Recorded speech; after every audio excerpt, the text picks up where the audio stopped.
Recently, I was reading through the Department of Labor and Industry's release on the December employment numbers for the Commonwealth, and you had alluded to some of it in your prepared statement that you provided our committee.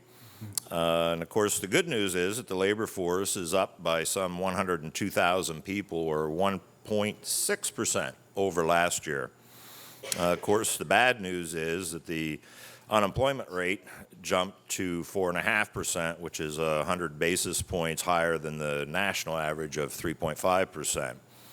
And of course, we are lagging behind all the contiguous states to Pennsylvania, with the exception of West Virginia. And Pennsylvania only added 32,700 jobs over the 12-month period, which is the lowest annual total since the governor took office. So I would think, so maybe if you could just share with us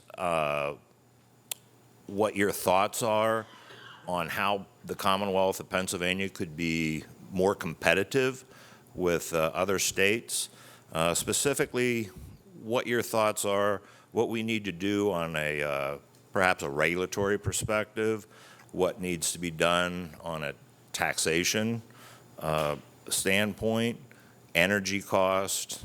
What are your thoughts on how can the Commonwealth become more competitive with our neighboring states? Thank you for that, and I'm glad you brought that up. I think you know, the fact that we have a 4.5% unemployment rate, you're absolutely right. What is taken into consideration with that unemployment rate is an increase in the amount of people that are looking for jobs. 100,000 people that actually joined the workforce, which is a great thing for Pennsylvania. That in and of itself, you can look at that and think that there are maybe people that are graduating from universities that want to stay in Pennsylvania. That's a good thing. So we look at that as a great thing for Pennsylvania. And the 4.5% is higher than the national average. It's still within what we term full employment. So we're certainly concerned about that, but we're not as concerned about that because we like the fact that more people are looking for jobs. We're in a critical juncture right now. And the thing is, you know, we've met with a number of communities, a number of businesses throughout Pennsylvania. The single biggest issue that I hear over and over and over again is that we need a properly trained workforce. We need to put more funding and put more resources into workforce development. It's the #1 issue, and I think if you talk to somebody like Gene Barr and certainly Rick Bloomingdale from the AFL-CIO, it is one of the biggest things that we hear over and over and over again, and if you talk to the Philadelphia, Pittsburgh chambers and other chambers. So the governor's Workforce Command Center was a critical need, we thought, and is something that is identifying how we're gonna reduce that skills gap. What are we gonna do from the state's perspective to help reduce that skills gap to fill the jobs that are available right now, so that unemployment rate goes down, not too much down, because then that means that we're not bringing enough people here, or we don't have enough people in the workforce. So that was a critical component. You mentioned other things that we can do on our side.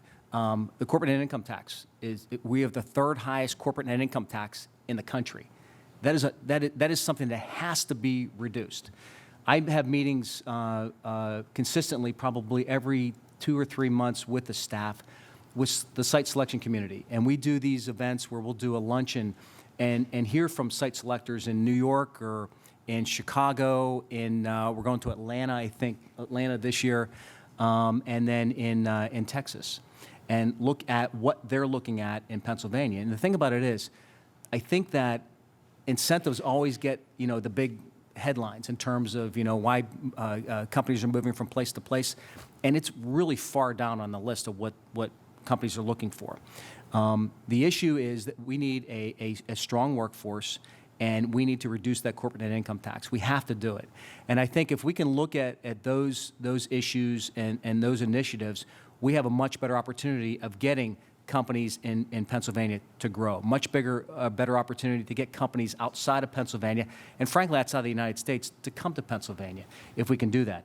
So the corporate net income tax is probably one of the biggest issues, and the governor's called for it I believe he's called for it in maybe 5 of his 6 budgets or something like that, a reduction in the corporate net income tax. It is a critical initiative that we need to take on. Thank you. I see my time's up, but thank you very much. I could not agree with you on the workforce development.